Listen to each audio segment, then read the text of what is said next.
Maranatha, voici les lanceurs d'alerte.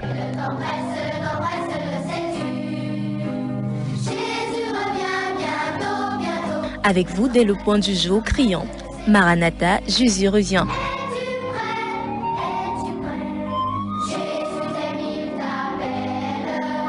Maranatha, c'est votre émission de renouvellement spirituel. Maranatha, c'est votre programme d'information et de rafraîchissement. Maranatha, c'est un moment d'avertissement solennel. Vous cherchez l'essentiel, la réponse à vos questions, une meilleure direction? Appelez le 677 40 47 22 ou le 694 61 52 67. Ne ratez pas Maranatha, votre rendez-vous quotidien de 5h à 6h sur la NB1 93.8. Maranatha est produit par des serviteurs de Dieu pour préparer l'Église à l'enlèvement. Jésus revient. Seigneur, nous te rendons grâce pour le privilège que tu nous donnes encore d'être dans ce studio. Merci pour tous ceux qui sont déjà à l'écoute et qui nous ont fait signe. Tu leur as encore accordé le souffle de vie. Autant qu'à nous, nous te rendons grâce pour cela. Et nous voulons prier afin que tu sois au contrôle de toute cette émission, que tu diriges les choses, Seigneur, non seulement ici, non seulement cette émission, mais durant toute cette journée dans cette radio. Que ta grâce et ta faveur nous conduisent au nom de Jésus-Christ. Amen. Bonjour, nous démarrons bel bien ce matin, quelques petites secondes de retard, disons ça comme ça. Après une brève interruption hier due à un petit problème d'électricité, nous sommes encore là. Le Seigneur nous accorde la grâce d'être là. J'espère que vous nous suivez. Au 677 40 47 22 699 94 63, c'est nos codes d'accès. Et c'est bel et bien la NB1 93.8, le média différent. Roland assure la mise en onde ce matin. Bonjour à ceux qui nous ont fait signe. Bonjour, je crois que j'ai seulement 4 bonjours. Hier, il y avait quelques rares. Bonjour à Madorothée, bonjour à Théa, bonjour à Théo. Bonjour au 674 33 17 07 qui nous a fait signe. Faites-nous signe si vous nous écoutez. Depuis 2 ou 3 jours, nous parlons de la généalogie. Si vous voulez, les premières familles sur la terre, les définitions des noms. Vous savez, comme disait encore il y a 2 ou 3 jours, quand vous comprenez la signification de ces noms, vous pouvez comprendre facilement le chapitre 6 du livre de Genèse. Nous avons vu la génération caïnite, ou la famille des descendants de Caïn. Nous avons vu l'origine de la polygamie. Nous avons abordé la génération de Seth. Il y a un nom qui nous a marqué, personnellement qui m'a marqué, qui m'a toujours marqué dans cette génération de Seth, c'est le nom Enoch. Enoch qui signifie, n'est-ce pas, faible, fragile, n'est-ce pas, mortel. Et dès ce verset, la fin de le chapitre 4, c'est-à-dire verset, il nous est dit, alors les hommes ont commencé à invoquer le nom de Dieu l'Éternel sur la terre. Ça veut dire que quand ils ont constaté qu'ils sont faibles, qu'ils sont mortels, qu'ils sont, je ne sais pas, maladifs, tout ce que vous pouvez imaginer, ils ont commencé à compter sur Dieu. Et là, nous avons parlé de la connaissance de Dieu en tant qu'assemblée, en tant que groupe, pas la connaissance de Dieu, parce que depuis la création, l'homme a toujours une connaissance du Dieu créateur. Pasteur Duplessis Nembot, bonjour. Bonjour, Pasteur Franklin. Bonjour à tous ceux qui sont scoutés. Tu nous reviens ce matin? Ah oui, oui. Avec beaucoup de joie, hein. Beaucoup de plaisir de retrouver les auditeurs. Oui. Merci à tous ceux qui m'ont toujours fait signe, n'ont jamais oublié, toujours ce numéro 677 07 06 32. Bonjour à vous. Bonjour à tous ceux qui nous écoutent du côté de Soin. Bonjour à ceux qui nous écoutent du côté de Safka, ça c'est à Yaoundé. Bonjour à Casimir, s'il est à l'écoute ce matin. Je sais que c'est pas facile, la fatigue et tout ce que l'on peut imaginer. Et moi aussi, Pasteur Franklin, j'ai été très réjoui, hein, en écoutant l'émission, surtout ces problèmes, cette affaire de généalogie.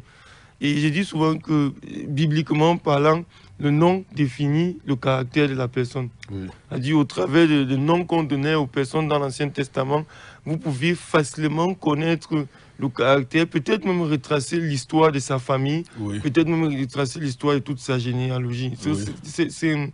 c'est extraordinaire. Oui. C'est pour ça que moi, je crois qu'on ne doit pas donner le nom aux enfants n'importe comment. Oui. Oui. Peut-être je serais même un peu excessif pour dire on ne doit pas prendre même le nom de certains personnages, certains membres de nos familles et donner à nos enfants n'importe comment. Tout à fait, oui. Il faut regarder le caractère, il faut réfléchir. étudier, il faut réfléchir avant de donner certains noms à nos enfants. Oui. Et au travers de... C'était encore curieux de constater que les mecs a donné avec 2 femmes.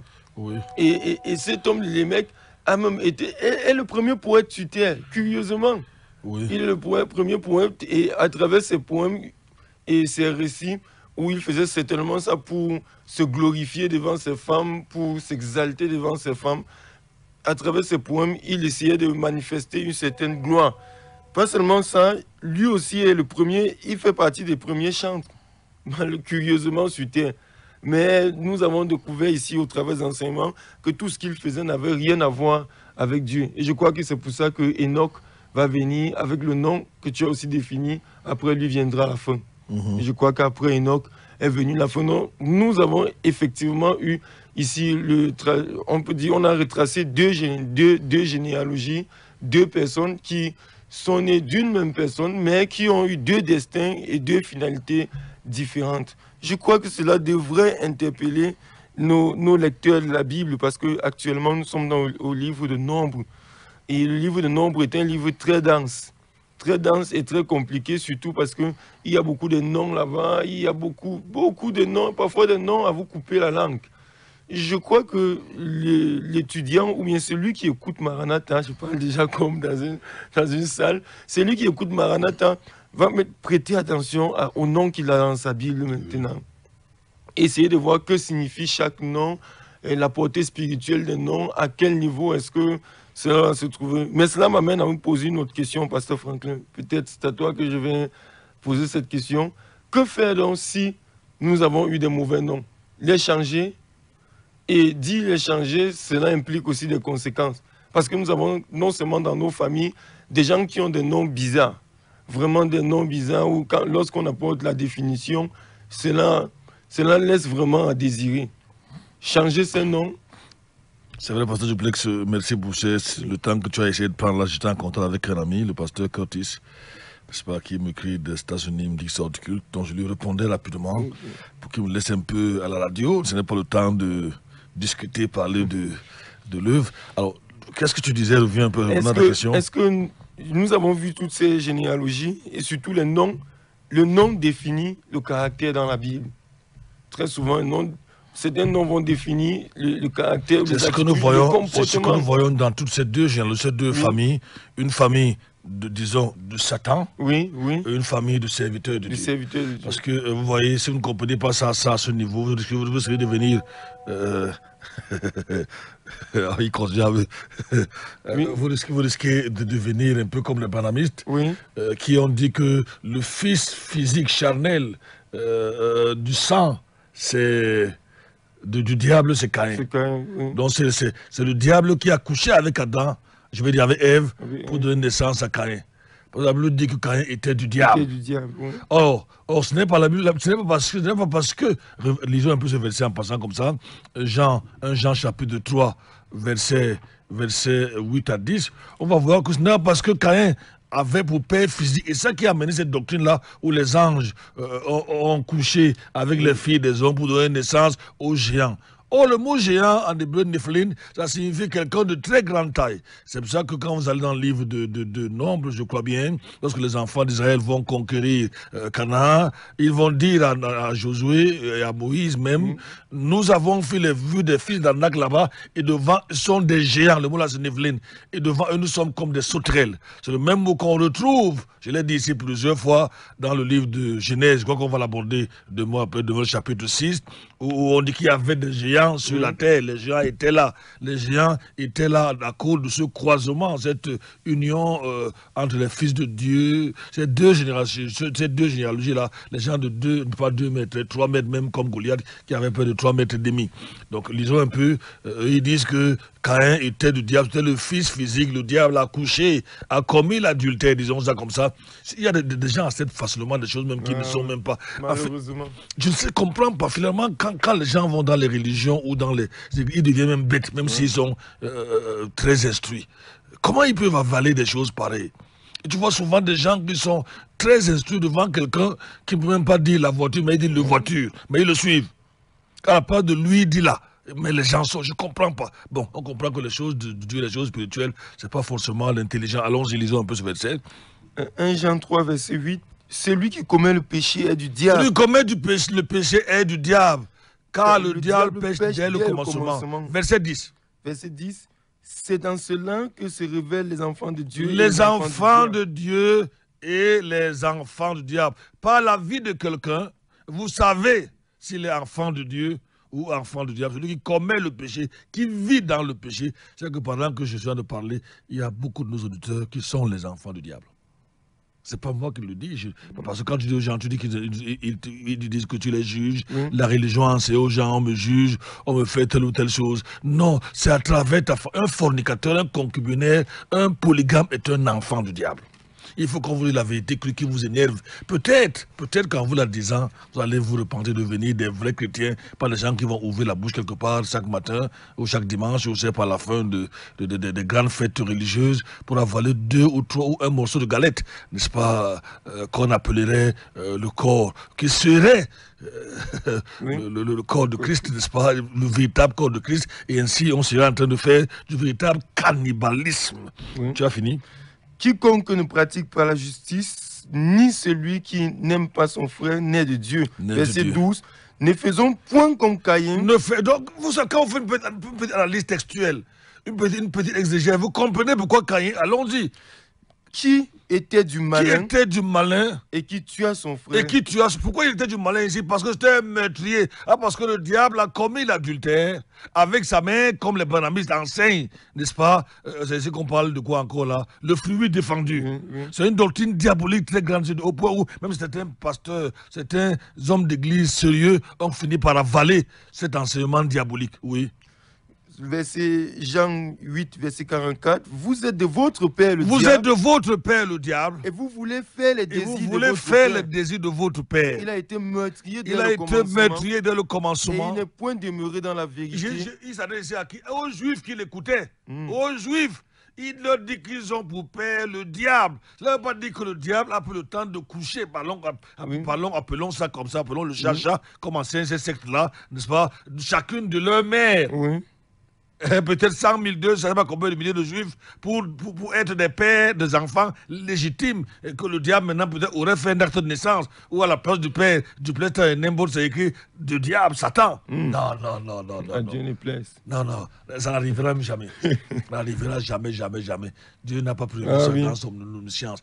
Il n'a pas prévu que l'homme ait avec le gorille, il donne naissance à un enfant.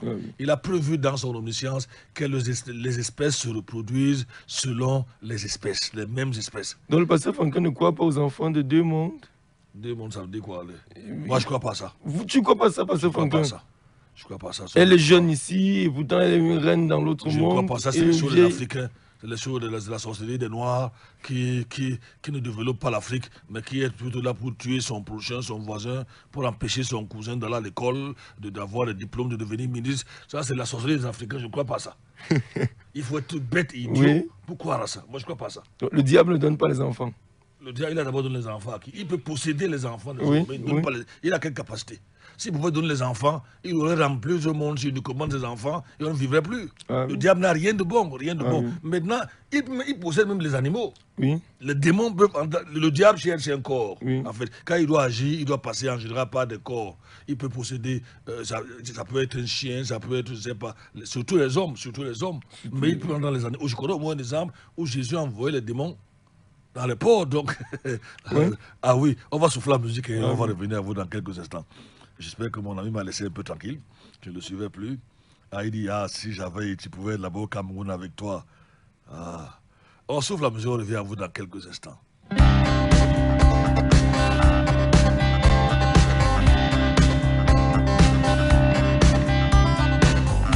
Les heures finales vont bouger. Aucun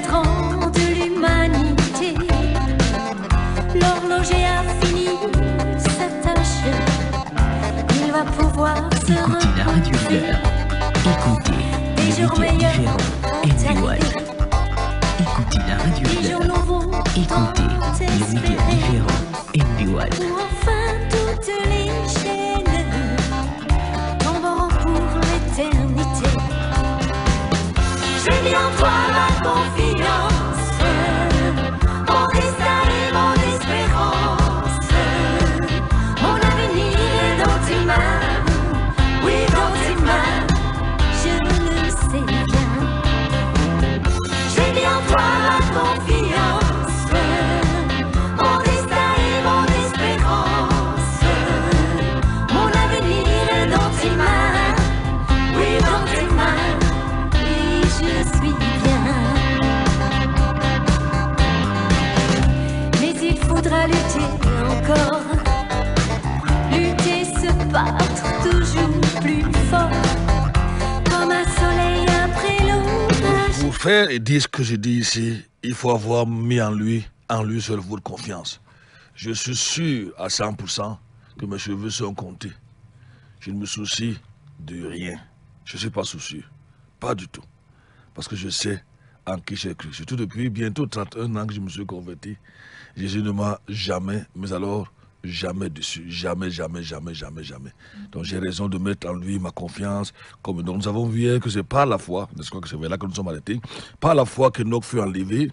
Il s'agit d'une vérité incroyable, nous l'avons dit, presque au-delà de notre compréhension.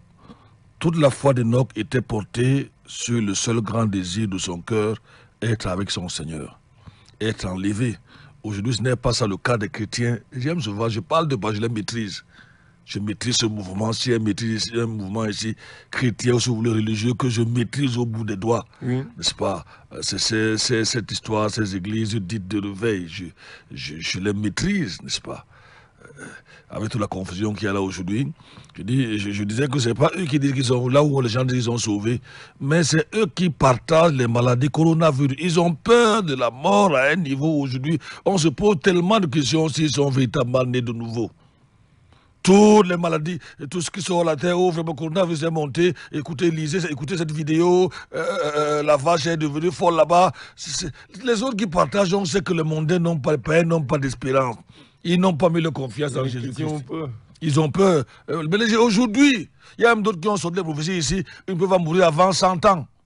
Celui qui meurt avant 100 ans, on a dit qu'il a quoi? Soit il n'a pas la foi. Il y a d'autres qui vont me dire qu'ils ne vont jamais voir la mort. Ils ont affirmé qu'ils ne vont jamais voir la mort.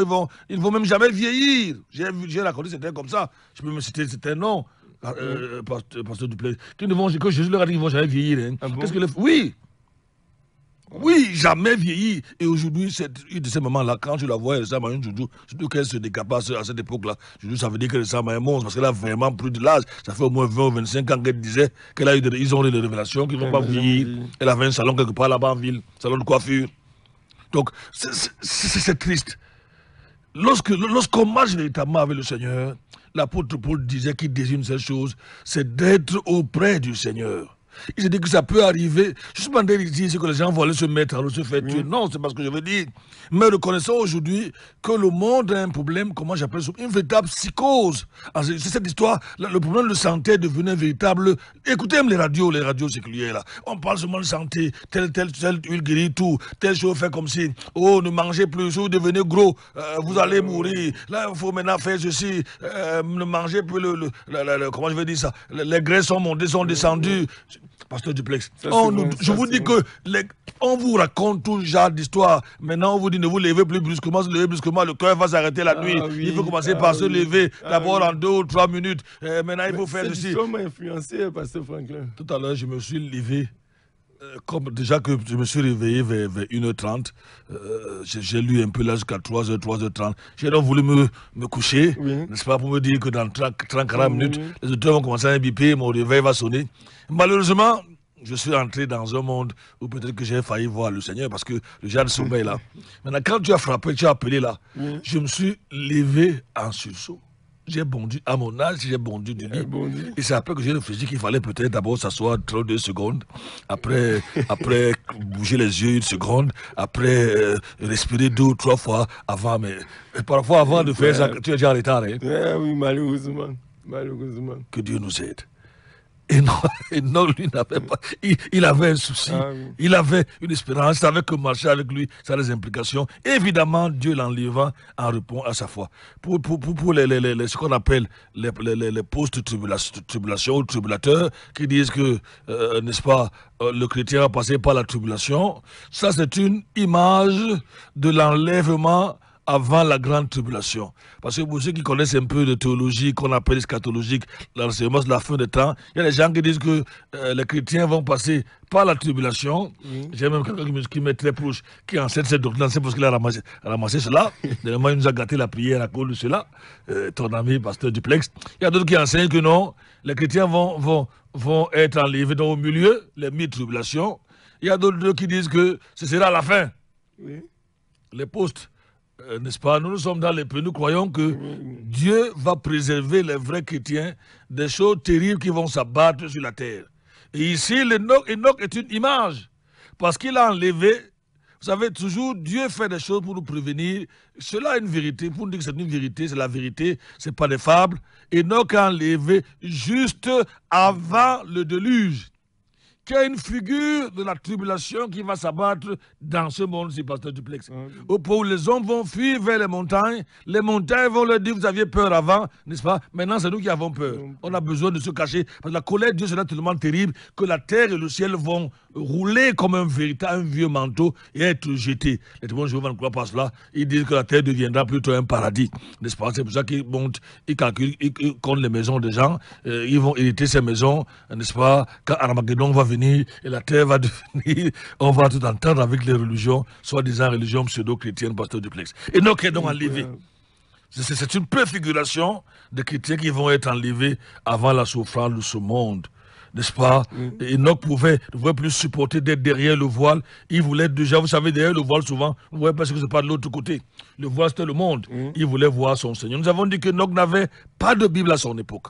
Il n'avait pas de cantique, pas de chant de victoire.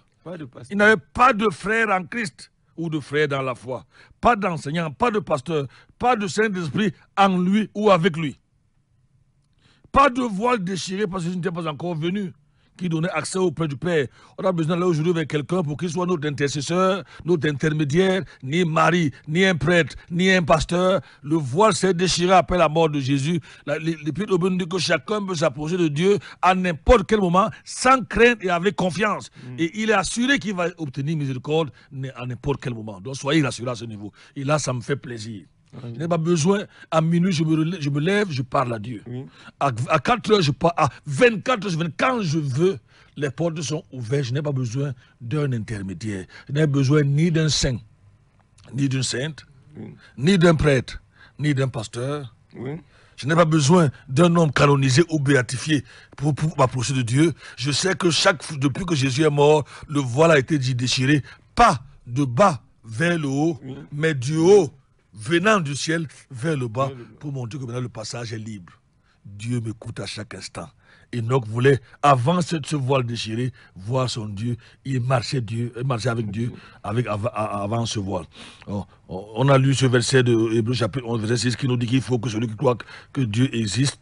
Non, comment on dit encore ça? Que Dieu est. Que Dieu est, n'est-ce pas? Nous avons fait la différence de la Bible falsifiée dans Hébreux chapitre 11, verset 6. C'est elle qui dit que Dieu existe, n'est-ce pas? Et les bonnes versions, c'est Dieu est et qu'il est le rémunérateur de ceux qui le cherchent. Et nous croyait que Dieu devait le rémunérer, n'est-ce pas? Et il a mis sa confiance totale en lui. On a vu la signification du mot marcher. Il y a là dans l'hébreu qui signifiait bras dessus, bras dessous, n'est-ce pas? Matin, midi, soir. Dedans, dehors. Quand on dit marcher avec Dieu, voilà ce que ça signifie en hébreu. Ça signifie, un peu comme un homme marche avec sa femme, bras dessus, bras dessous. Dedans, dehors. Comme tu marches souvent avec Vanessa, bien sûr. Dedans, dehors. Au salon, partout, tu marches avec elle. Enfin, je le suppose. Hein. La preuve, c'est qu'un enfant arrive, pasteur Duplex. Donc, Enoch marchait avec le Seigneur et le Seigneur l'a récompensé. Enoch vivait au milieu d'une génération pécheur, impie. Cependant, il marchait avec Dieu. Dans les prochains jours, nous allons voir la comparaison ou les similitudes entre les générations d'Enoch de Noé et d'autres générations qu'on va aborder le thème être juste dans sa génération. Autrement dit, malgré l'impiété de votre génération, vous pouvez être un homme différent. Ah oui. Ah oui. Nous en parlerons peut-être demain, après-demain ou la semaine prochaine, si Dieu nous accorde cette puissante grâce comme il l'a souvent fait. Donc il a marché avec le Seigneur au milieu d'une génération pécheresse, impie. Cela veut dire qu'il ne s'est pas laissé séduire, ni corrompre par les idées, les habitudes, les mœurs des gens de son époque. Notez que nous le verrons ici. Il y avait la violence de la terre, les guerres déjà. Il y avait l'impudicité, la fornication, les fils de Dieu, vu que les filles des hommes étaient belles, n'est-ce pas? Il a marché quand même avec Dieu. Il marchait avec Dieu, il cherchait à ce que sa vie, sa manière d'être plaise à Dieu, et non chercher à plaire aux hommes. Marcher avec Dieu, c'est chercher à vivre en accord avec la pensée de Dieu. La Bible dit que nous connaissons. Le chrétien connaît le vrai né de nouveau, connaît la pensée de Christ. On ne la cherche pas.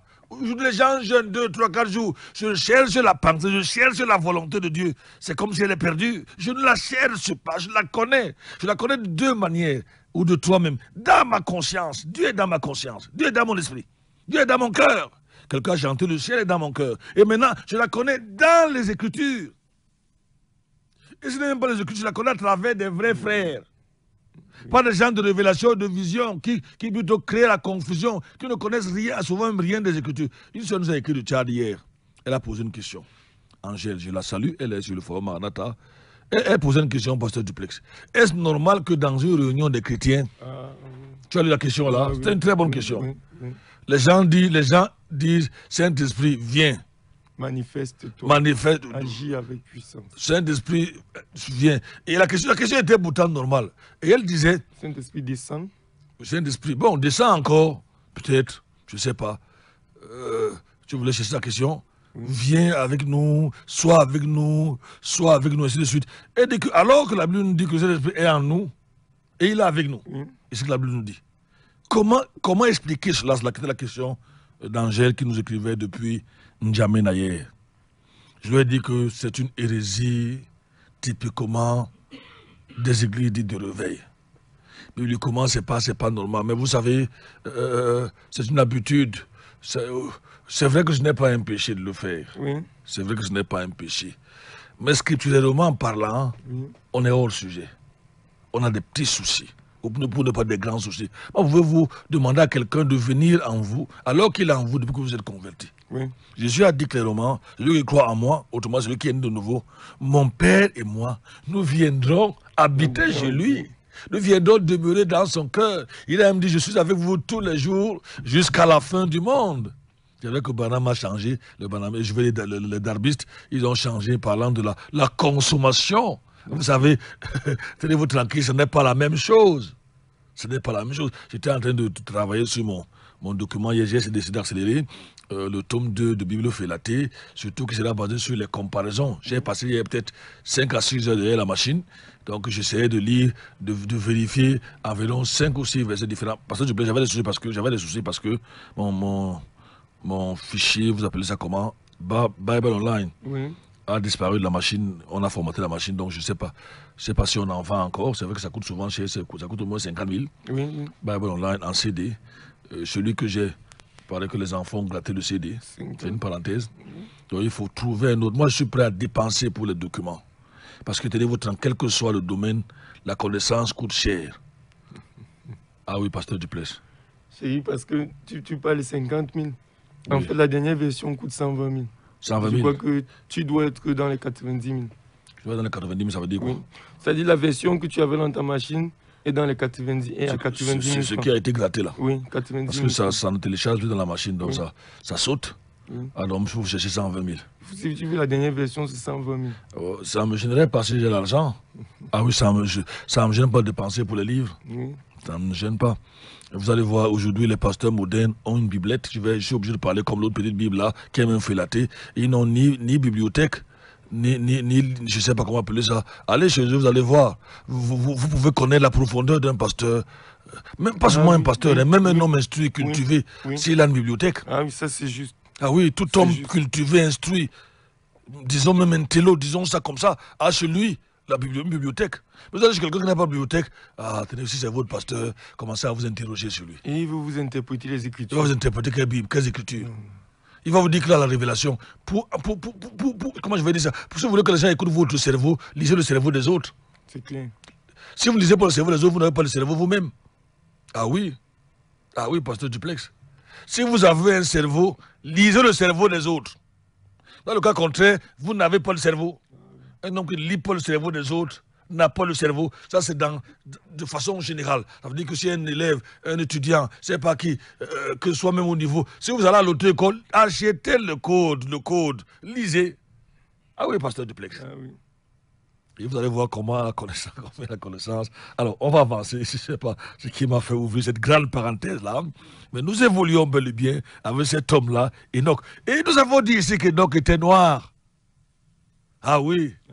N'oubliez pas qu'en fait, en principe, jusqu'à Noé, le monde n'est que noir. Jusqu'à Noé. Peut-être que je prendrai, si ce n'est pas trop compliqué pour vous, parce que ça j'ai déjà travaillé là-dessus, je prendrai du temps ici, si ça ne vous gêne pas, ce n'est pas compliqué. Mais je pense que les auteurs n'ont pas forcément le même niveau de connaissance théologique. Je vais vous enseigner sur la généalogie et le peuplement de la terre, depuis Noé, les continents, les ancêtres des Noirs, des Blancs, selon la Bible. Il n'y a aucun livre dans le monde qui trace l'origine de la race. Je peux vous l'affirmer comme la Bible. Elle peut être rejetée, maudite, insultée, mais je vous dis qu'il n'y a aucun livre, et ça j'ai vérifié, à mon petit niveau. Aucun livre dans le monde ne donne une précision détaillée sur les races. Prenons le cas, parce que je vois que c'est le cas des Bassa. Les Bassa vont tracer la généalogie. J'étais en contact avec un égyptologue hier que j'ai d'ailleurs interrogé. J'ai voulu qu'il me donne la similitude entre l'Égypte, on appelle ça les hiéroglyphes, n'est-ce pas, égyptiens, et des mots Bassa, parce que les Bassa disent qu'ils descendent d'Égypte.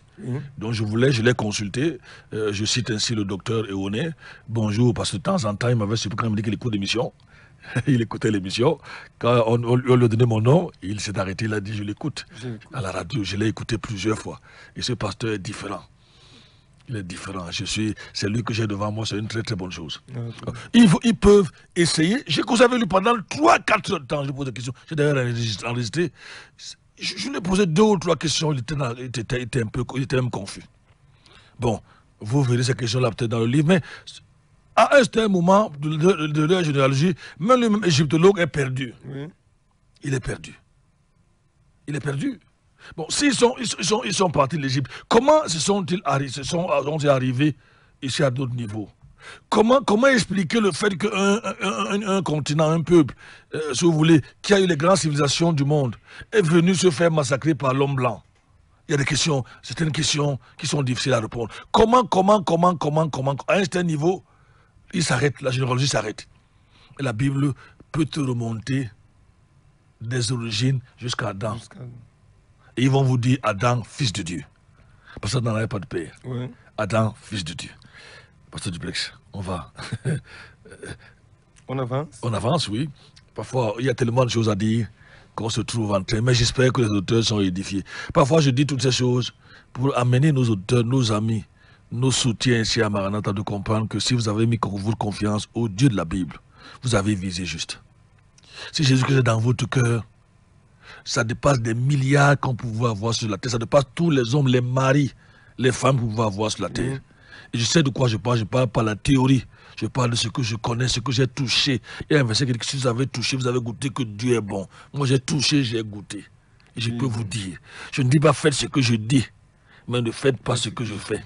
Je dis plutôt soyez mes imitateurs, comme je suis moi-même imitateur de Christ. Ma prière est que Dieu m'amène seulement à marcher jusqu'au bout. C'est ma seule prière. Parce que la fin d'une chose vaut mieux que son commencement. Donc, si Enoch, comme Enoch marchait avec Dieu, ça veut dire qu'il s'accordait. Amos chapitre 3, verset 3, pasteur Duplex.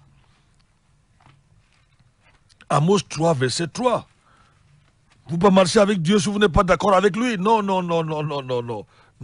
Il a marché avec Dieu, ça veut dire qu'il était d'accord avec Dieu sur tout et en tout. Enoch, allons-y. Amos 3, verset 3. 2 hommes marchent-ils ensemble sans être convenus? Sans être convenus, sans être accordés. Autrement dit, Enoch était d'accord avec Dieu et Dieu était d'accord. C'est évident, puisqu'il a pris. Enoch était un homme juste, c'est-à-dire intègre, au même titre que Noé, l'autre, on le verra plus tard, même si l'autre était chancelant, qui au milieu d'une génération perverse et corrompue, se sont gardés des souillures du monde, sont restés saints pour Dieu.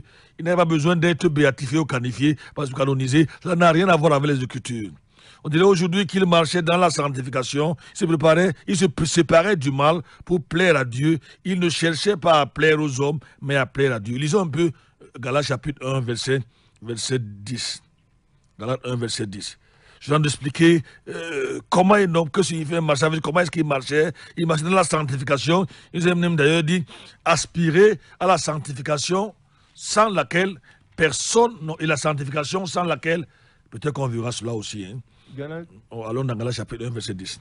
Galates 1, verset 10. Il est écrit, car maintenant, est-ce les hommes que je persuade ou Dieu? Oui.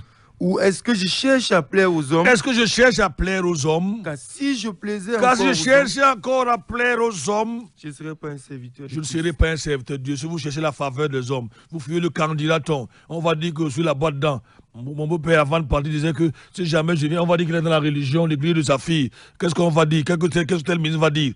Vous n'êtes pas digne d'être un enfant, d'être un serviteur de Dieu. Et non, ne cherchez pas à faire comme les autres. C'est ça, marcher avec Dieu. On parlait, je crois, d'Hébreux 12, verset 14. Oui, Hébreux 12, verset 14. Recherchez la paix avec tous, avec tous les hommes, et la sainteté. Et la sainteté, sans laquelle personne ne verra le Seigneur. Personne ne verra le Seigneur. Sans laquelle, même si vous faites, même si vous donnez, vous faites des romans, j'étais en train de voir où j'ai eu mal. Mon beau-frère qui est en France, à cause de leurs problèmes de famille, je suis dans leur forum, sur leur forum. Le forum famille, évidemment, c'est normal. Je suis le frère par alliance. Ils ont commencé à sortir le budget parce qu'il y avait des problèmes. Combien avait eu de mon père? Il se soupçonnait, peut-être elle a dû bouffer l'argent. Il a sorti le budget. Le budget se levait autour de 20 millions pour l'enterrement de mon beau-père. Ah bon? 20 millions. Il fallait, c'est dommage, moi je pensais que ça s'est passé, il faut oublier cela, mais d'autres qui ont dit du mal de leur aîné, bref, ça, il y a eu trop de bruit. Alors ce qui m'a surtout marqué, il a essayé de sortir les dépenses.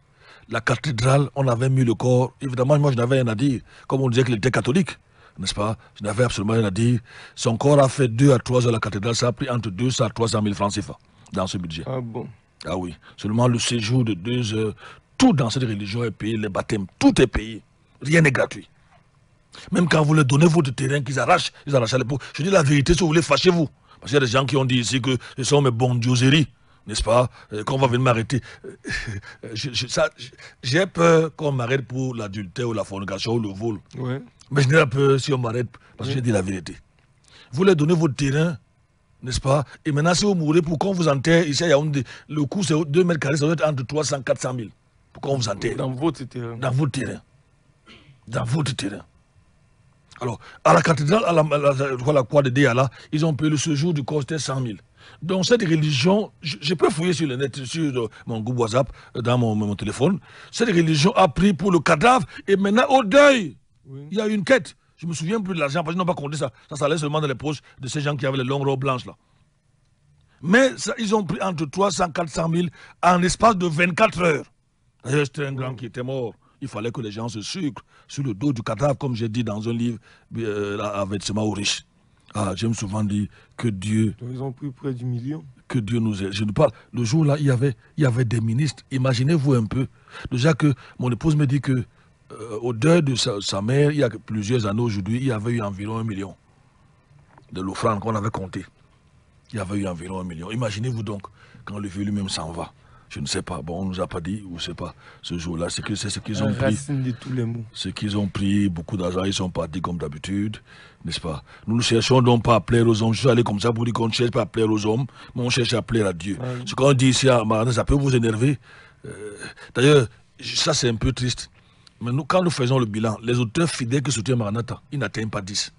Sur des milliers que nous avons. C'est la vérité. Quand il n'est pas là pour nous dire, parce qu'on n'a pas encore atteint le quota, c'est la vérité que je vous dis. Seulement certains ne veulent pas qu'on donne le nom. On aurait donné le nom ici. Oui. Certains il y a un là qui depuis 3 ans, il n'a pas manqué un mois de donner au moins 15 000. Bon, comme c'est pas encore, n'est pas son rang, le frère François, c'est un nom commun. Ouais, donc on va savoir de qui il s'agit. Il y a un autre là-bas, il a dit qu'on ne cite même pas son nom ici. Mais voilà, c'est quelqu'un fidèle. Il y a... Non, laissons. Laissons vraiment. Laissons le nom dans leur fidélité. Et que Dieu les bénisse pour cela. C'est Amen. grâce à eux que vous nous écoutez. Ça nous donne le courage de venir, ça nous donne le courage de mettre le carburant, n'est-ce pas? Tout à l'heure, là, j'ai bordu à -20, de venir enseigner. Nous pensons. Et en fait, bibliquement, je veux une parenthèse comme ça, devant Dieu, nous avons la même récompense. En principe, oui. Oui. Ah oui, en matière de missiologie ou de mission, si vous voulez, si nous sommes récompensés parce qu'on enseigne bien à Maranatha, celui qui soutient cette émission devant Dieu est récompensé au même niveau.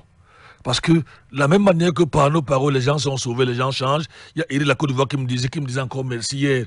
Il a radicalement changé. Il est en train de quitter le concubinage. Ah oui, il est en train de se marier. oui, Il m'a envoyé des milliers de merci. Ah oui. Il t'a aussi écrit. Ah oui, oui, oui. Il t'a aussi écrit. Hein? Content, oui, par Ah, rapport gloire son à Dieu. mariage dans les jours à venir. Assistez ici à côté. En fait même. Bon, j'ai eu le même souhait. Donc, si, je lance un défi à Eric. S'il me prévient à temps, je lui fais ce plaisir Oui. d'aller à son mariage en Côte d'Ivoire. C'est-à-dire, cet auditeur, s'il me prévient à temps, 2, 3, 4 mois avant, Ah oui. n'est-ce pas? C'est quand même bien de voir que le travail que nous faisons Ah oui, pour ça, nous fruits, oui. s'il me prévient 2, 3 mois avant, au moins 3 mois avant, n'est-ce pas? Je vais lui accorder ce privilège d'aller assister à son mariage en Côte d'Ivoire.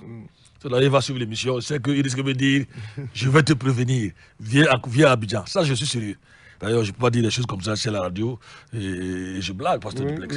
Là, ce serait un mensonge. Nous sommes contents de voir les gens transformés par le message. J'étais avec une dame hier pour qui on prie présidence et elle vient à l'église. Rose, on suit son enfant, n'est-ce pas? Je suis content de voir qu'on a une bénédiction pour elle. Oui.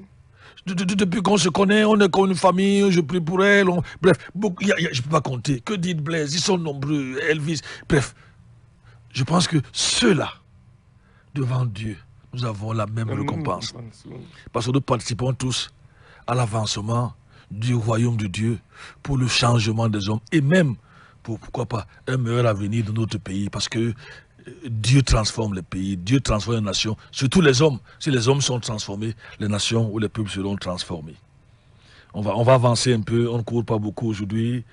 Enoch était un homme de foi, nous l'avons déjà dit, il s'appuyait sur Dieu, c'est pour cela qu'il a pu marcher si longtemps. Il a marché combien de temps avec Dieu? Si longtemps, autour de 365 ans, hein, avec lui. Il devait être isolé en son temps, sa vie n'était pas facile. Son petit-fils, les mecs, n'est-ce pas, se plaint des difficultés de la vie. Tu peux lire un peu Genèse chapitre, je crois que c'est lui, Genèse chapitre 5, verset 29, qu'est-ce que ça dit? Genèse 5, 29. Et il appela Noé. Oui. Ça, c'est Noé en disant, celui-ci nous consolera de notre œuvre. Qui appela Noé? Les mecs appela son fils qui? Noé. Noé, donc c'est une plainte. Noé, c'est la plainte. En fait, Enoch se plaignait. Noé, on va voir Noé. Noé signifie repos. Celui-ci, enfin, va nous consoler de la douleur. La terre, c'est grave, la méchanceté, la violence. Et il a appelé Noé. Enfin, le monde va se reposer. Et ne soyez pas étonnés qu'avec Noé, le monde s'est reposé. Le déluge, et Noé est entré dans l'arche avec sa femme, ses 3 fils et ses 3 belles-filles. Donc, pour vous montrer une fois de plus que le nom joue un rôle dans la Bible. Ah oui. Son petit-fils, les mecs dont se plaignait la difficulté de la vie. Dans l'environnement si difficile, Enoch a eu besoin de chercher sa force en Dieu pour résister aux tentations, à la pression, au monde qui l'environnait. Je vous dis, je ne sais pas s'il y a un monde aussi agressif sur le plan sexuel que le nôtre aujourd'hui. Toutes les photos que vous voyez en ville, c'est des femmes nues. D'abord, en dehors des photos, les photos, on peut dire que c'est des images virtuelles. Mais les femmes nues sont physiques, elles sont devant vous. Je sais, si vous marchez ici en ville, vous avez envie de fermer les yeux. Les femmes vous disent que vous n'avez pas besoin de parler longtemps, je suis déjà prête. Les fentes arrivent, quand elles bougent un pied. Comme disait le pasteur Mahop, jusqu'à la chefferie. Les fentes arrivent dans la chefferie. Vous voyez la chefferie? Ça, c'est le pasteur Mahop, j'emprunte ce mot, sans que vous ne demandiez la chefferie. Je crois que Dominique Tita, c'est lui qui va avoir le problème parce que là, je ne sais pas, c'est lui qui est le vrai chef ou c'est là-bas la vraie chefferie. Mais ce que je sais, c'est que c'est grave dans le monde aujourd'hui. Ah oui, c'est très grave. Même les mêmes affiches de publicité, la publicité, c'est de femmes nues. Vous voyez des cuisses, les cuisses de femmes brillent tellement que vous pouvez voir votre visage sur les cuisses, pasteur Duplex. Une publicité qui n'a rien à voir avec le sexe. Les véhicules, en quoi ils voient avec une femme nue? Je sais pas. Parfois de lait même des enfants. Oui. Parfois un jus. Une bouteille de jus. Vous voyez, votre œil passe là-bas et le cœur bat 5 fois la seconde. C'est terrible ça. On a agressé de toutes parts. Comment marcher dans ce monde? La plupart des jupes des femmes, même à l'église, ils dépassent pour les fesses. Ah, oui. C'est terrible. J'ai souvent observé des hommes en route, Pasteur Franck. C'est vrai que j'aime bien me prêter à ce jeu. Quand une jeune fille passe mal habillée, j'aime bien regarder les hommes. Moi, c'est les hommes que je regarde souvent. Oui, j'aime bien regarder les hommes. Certains parfois heurtent leurs pieds. Que... D'autres commencent à sourire. Oui. Selon le balancement. Pas comme on dit, j'ai vu les fesses d'une jeune femme là. La tête va à gauche, la tête va à droite. J'ai vu des garçons tomber leur moto à cause. C'est terrible, c'est parfois amusant. En tout cas, si Enoch a marché, nous marcherons. Je crois qu'on va ouvrir l'antenne, malheureusement, on va s'arrêter là. On n'a pas pu. Disons quand même ceci avant d'arrêter, parlant de la foi de Enoch en Dieu, c'est la foi en Dieu, c'était sa foi en Dieu. Il nous a dit, lorsque nous cherchons auprès de lui le secours, nous permet de demeurer fidèles. On va voir que c'est pour cela qu'Enoch a été fidèle. Et il a été ensuite un prophète. Peut-être qu'on verra ça demain, si Dieu nous accorde la grâce. Mais vous voyez, une seule phrase comme ça nous donne combien de jours d'enseignement, je ne sais pas combien d'heures. Ces choses ont été écrites pour nous servir d'exemple, pour nous instruire, pour imiter ceux qui ont bien fait et rejeter ceux qui ont mal fait. Et nous, dans cette génération, il était seul. Son petit-fils se plaignait, n'est-ce pas, que c'est grave, c'est mauvais. Mais lui va être enlevé. On va ouvrir l'antenne pour permettre de réagir pour les 9 minutes qui nous restent. C'est vrai qu'on a commencé avec un petit retard de plus de 5 minutes. Bon, des raisons un peu indépendantes de notre volonté, mais nous sommes bel et bien là. Je crois que vous avez écouté l'essentiel. Ici, et nulle part ailleurs, Pasteur Duplex. 677 40 47 22, 699 94 153. Vous écoutez bel et bien Maranatha de la radio, c'est la NB1 93.8. Un clin d'œil à toute l'équipe de la NB1 qui s'est ainsi. Si vous arrivez, c'est la radio, parce que tous sont KO. Quand certains se réveillent là, c'est un seul œil qui vous regarde à cause du travail. Je crois que la dernière fois que nous étions ici, je ne sais pas si c'était hier, Papa Raphaël. Je crois que... Papa Raphaël était KO. Pour la première fois, il a confondu les clés, il a tout confondu. Et même tout à l'heure, la jeune dame qui a ouvert la porte, je crois que ses pieds ne touchaient pas bien le sol. Ils sont vraiment au four au moulin ce temps-ci, on leur dit courage. En commençant par le grand boss de la radio, l'AG. Bonjour donc à chacun de vous. Je ne sais pas si c'est pour l'émission, je vois là. Je ne sais pas. Allô, bonjour. Il y avait une réaction là. Allô, bonjour. Bonjour, Pastor. Bonjour. C'est Richard. Ah, Richard Ongene, bonjour. Ok. J'avais une question là, Pastor. Allons-y. Mais tu peux la poser à l'église pourtant, je ne te vois pas depuis.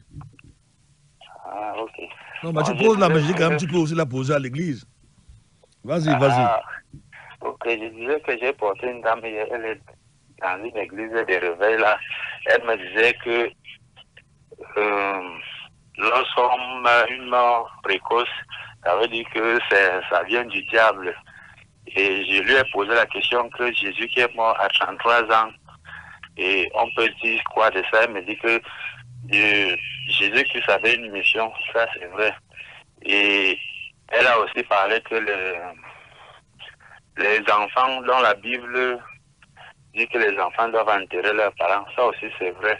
Mais lorsqu'elle parle d'une mort précoce, elle dit que ça vient du diable, c'est là où on n'était pas d'accord. Je voulais avoir votre avis aussi. On a déjà parlé de ça ici, mais on va quand même réagir. Si c'était ça, c'est que tous les apôtres sont morts d'une mort précoce.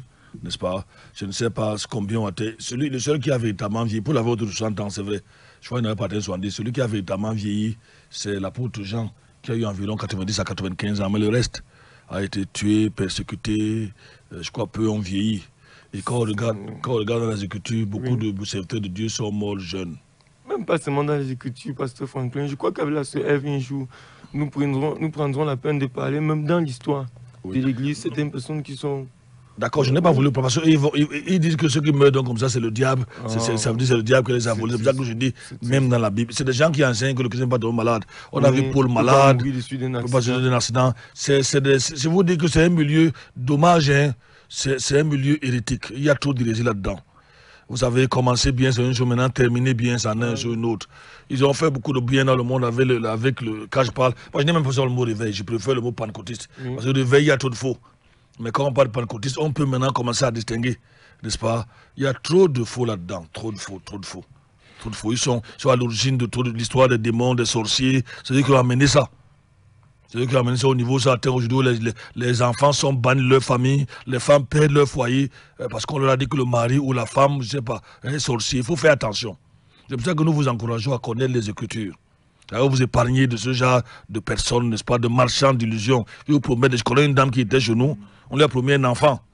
Ça fait 4 ou 5 ans, elle n'a pas eu l'enfant aujourd'hui. Peut-être elle est allée plus de toilettes que faire les enfants, n'est-ce pas? Mais certainement, elle est là-bas matin et soir, toute la semaine, matin, tous les jours. C'est des marchands d'illusions. Ils vous vendent, ne les écoutez pas. Donc, c'est des histoires mortes prématurées, ce sont des histoires. Allô, bonjour. Bonjour, pasteur. Théo, bonjour, bienvenue. Et pour la Bible dit quand même que Dieu avait déjà mis devant lui le nombre de nos jours. Théo, c'est un verset. Il a le calendrier de nos vies. Il a le calendrier de nos vies, oui. Donc personne n'a le droit de juger ce calendrier, qu'il soit précoce ou, je ne sais pas, à long terme. Ou dire que c'est le diable qui a tué. Qu'est-ce que le diable a à faire sur la créature de Dieu? Il ne peut que la tourmenter, la posséder. La vie, la véritable vie est entre les mains de Dieu. La Zoé. Oui. C'est lui qui maîtrise la vie. Je voudrais te dire merci beaucoup, pasteur, parce que tu as fait une incursion légère sur un sujet sur lequel je travaille depuis 2 ans. Oui. Le voile qui se déchire du haut en bas. Allô, Théo? Oui, pasteur. Je vois que tu écoutes de toi, tu t'attaches aux détails, hein, Théo. Les détails puissants et importants que les gens pourraient ne pas comprendre. Et c'est vrai parce que ça n'a pas d'explication. C'est là où vous passez très vite que je suis accroché. Oui, Théo. Le voile du temple qui se déchire du haut en bas. Oui. Et le plus souvent, dans l'univers chrétien aujourd'hui, le voile est forcé de sa déchirure du bas vers le haut. Oui. Et c'est pourquoi on ne peut pas être dans la lumière. Oui, on est dans la Tant que confusion. le voile n'est pas déchiré du haut en bas, Oui. on ne peut pas entrer dans la lumière. Oui. Ça, c'est le christianisme anthropocentrique Oui. qui déchire le voile du bas vers le haut. Les gens pensent qu'en forçant le jeûne, nous ne disons pas que le jeûne n'est pas bon. Tout à fait, oui. En forçant. Dieu, J'appelle ça la grève de la faim. C'est là qu'ils vont être La exaucés. la diète, la grève, le jeûne, je ne sais pas. En tout cas, je crois qu'on se comprend, pasteur. Tu y reviendras. Et puis, une autre chose, on n'appelle pas le Saint-Esprit, viens. Ce serait créer une autre évangile. C'est du pléonasme spirituel, Oui. de la tautologie. Comment tu peux dire Dieu vient sur la terre? Il est partout. On ne doit pas dire des choses qui sont contraires à la sainte doctrine. Quitte 2, verset 1. Soyons très prudents de ce qui sort de nos bouches.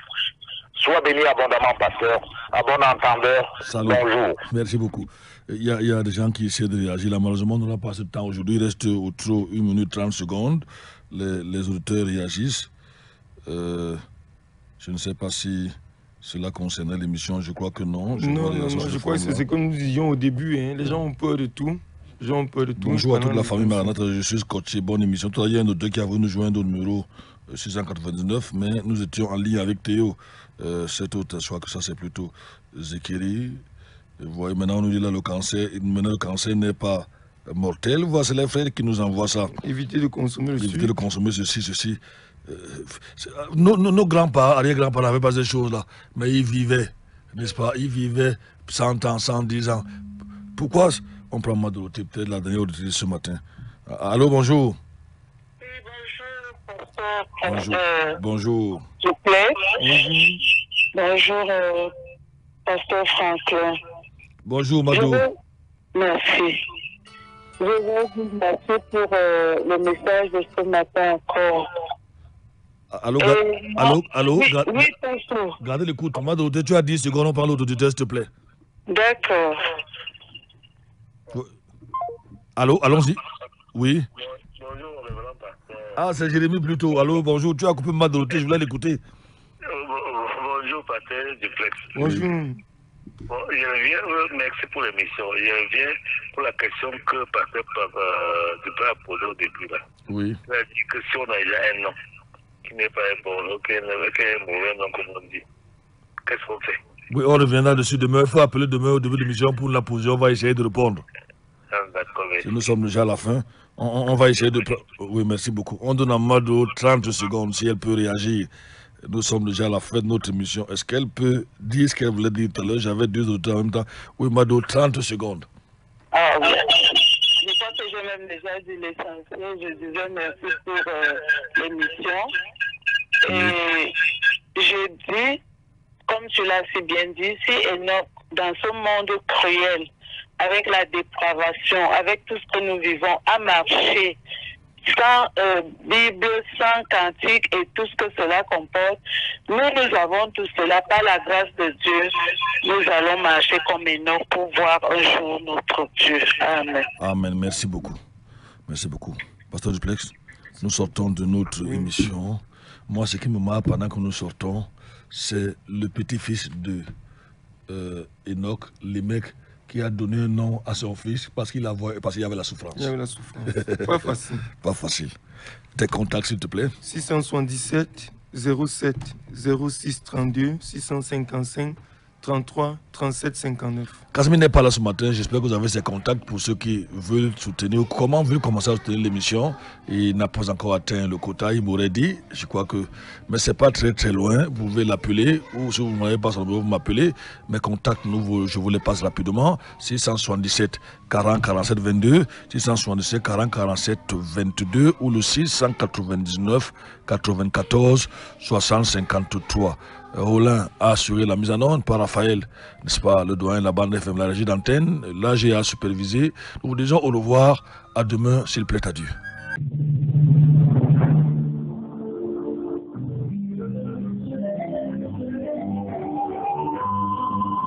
Maranatha, voici les lanceurs d'alerte.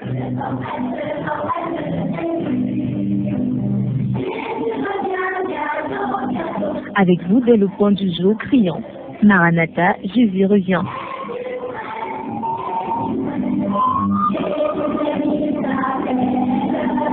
Maranatha, c'est votre émission de renouvellement spirituel. Maranatha, c'est votre programme d'information et de rafraîchissement.